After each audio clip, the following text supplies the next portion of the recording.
नमस्कार दोस्तों। Read science की टेस्ट सीरीज चल रही थी जिसका अगला वीडियो है।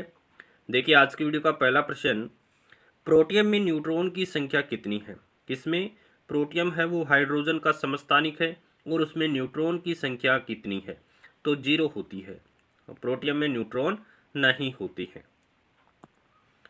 अगले प्रश्न की बात करें कि कैमरे का कौन सा भाग मानव नेत्र में रेटिना के अनुरूप होता है, तो कौन सा भाग होता है, फिल्म होती है। कैमरे का कौन सा भाग है जो मानव नेत्र में रेटिना के अनुरूप होता है, वो होती है फिल्म।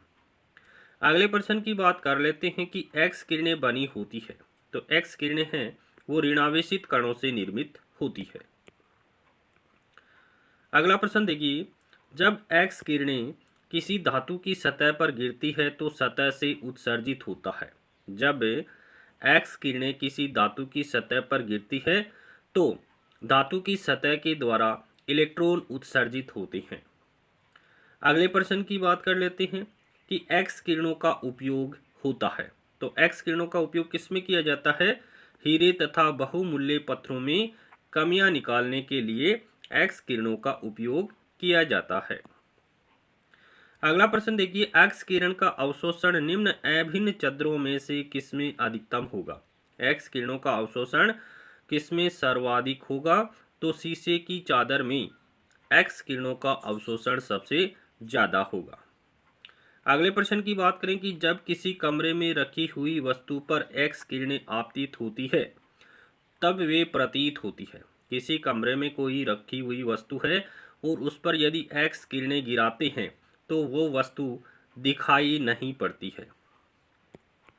अगले प्रश्न की बात करें कि एक्स किरणों के उपयोग के संबंध में कौन सा कथन निम्न में से सही नहीं है। कौन सा कथन सही नहीं है।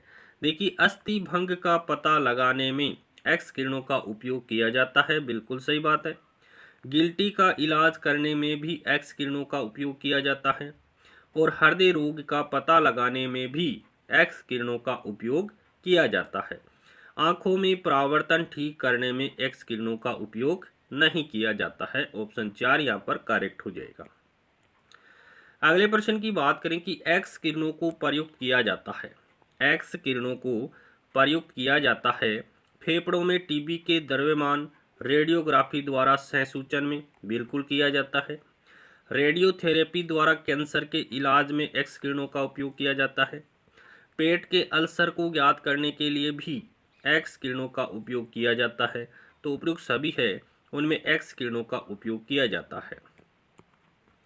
अगले प्रश्न की बात करें कि जब एक्स किरणें वायु से गुजरती है तो क्या होता है, वायु को आयनीकृत कर देती है। जब एक्स किरणें वायु से गुजरती है तो वायु को आयनित कर देती है। अगला प्रश्न देखिए, दाब वृद्धि के साथ पानी का क्वथनांक बढ़ता है। जब दाब में वृद्धि होती है तो पानी का क्वथनांक बढ़ता है। अगले प्रश्न की बात करें कि दाब बढ़ाने पर द्रव्य पदार्थ का गलनांक घटता है। देखिए, दाब में वृद्धि करेंगे तो क्वथनांक क्या होगा, बढ़ेगा, बॉइलिंग पॉइंट बढ़ेगा, जबकि दाब बढ़ाने पर द्रव्य पदार्थ का मेल्टिंग पॉइंट है वो घटता है। अगले प्रश्न की बात कर लेते हैं कि प्रेशर कुकर में खाना जल्दी पकता है क्योंकि। प्रेशर कुकर में खाना जल्दी पकता है, इसका कारण क्या है कि कुकर के अंदर दाब बढ़ने से क्वथनांक बढ़ जाता है। दाब बढ़ेगा तो क्वथनांक बढ़ जाएगा जिससे खाना आसानी से पक जाता है। अगले प्रश्न की बात करें कि पहाड़ी क्षेत्र पर जाने पर वायुमंडलीय दाब घट जाता है। पहाड़ी क्षेत्र पर जाने से वायुमंडलीय दाब पर क्या प्रभाव पड़ता है, वायुमंडलीय दाब घट जाता है। अगले प्रश्न की बात करें कि किस ताप पर जल का घनत्व अधिकतम होता है। जल का घनत्व अधिकतम और आयतन है वो न्यूनतम होता है, तो ये 4 डिग्री सेल्सियस पर होता है। 4 डिग्री सेल्सियस पर जल का घनत्व तो अधिकतम होता है और आयतन है वो न्यूनतम होता है। अगला प्रश्न देखिए, वेरी इंपॉर्टेंट प्रश्न भी है।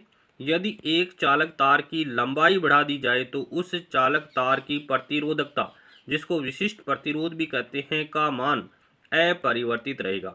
यानी विशिष्ट प्रतिरोध का मान लंबाई से प्रभावित नहीं होता है या लंबाई पर इसका प्रभाव नहीं पड़ता है, तो अपरिवर्तित रहेगा। देखिए, प्रतिरोधकता या विशिष्ट प्रतिरोध का मान है वो दो बातों पर निर्भर करता है। एक तो तापमान पर निर्भर करता है और एक पदार्थ की प्रकृति पर निर्भर करता है, जबकि लंबाई पर विशिष्ट प्रतिरोध का कोई प्रभाव नहीं पड़ता है।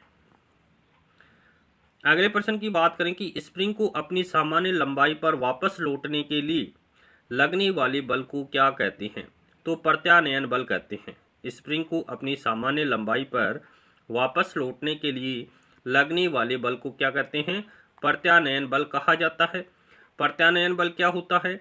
जब पिंड अथवा वस्तु को दबाया या खींचा जाता है तो एक बल कार्य करता है जो वस्तु को वास्तविक स्थिति में लाने का प्रयास करता है। इसी बल को क्या कहते हैं? प्रत्यानयन बल कहा जाता है। अगले प्रश्न की बात करें कि स्प्रिंग बैलेंस किस सिद्धांत पर कार्य करता है? तो ये हुक के सिद्धांत पर कार्य करता है। स्प्रिंग बैलेंस किस सिद्धांत पर कार्य करता है? हुक के सिद्धांत पर कार्य करता है।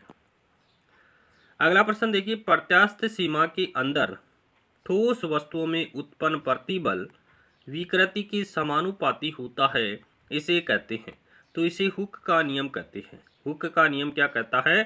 प्रत्यास्थ सीमा के अंदर ठोस वस्तुओं में उत्पन्न प्रतिबल विकृति के समानुपाती होता है, इसे हुक का नियम कहते हैं। देखिए, प्रतिबल क्या होता है? वस्तु के अंदर प्रति एकांक क्षेत्रफल में उत्पन्न प्रत्यानयन बल को क्या कहते हैं? प्रतिबल कहते हैं। और प्रतिबल का सूत्र क्या होता है? बल बटा क्षेत्रफल होता है। प्रतिबल का सूत्र क्या होता है? बल बटा क्षेत्रफल होता है।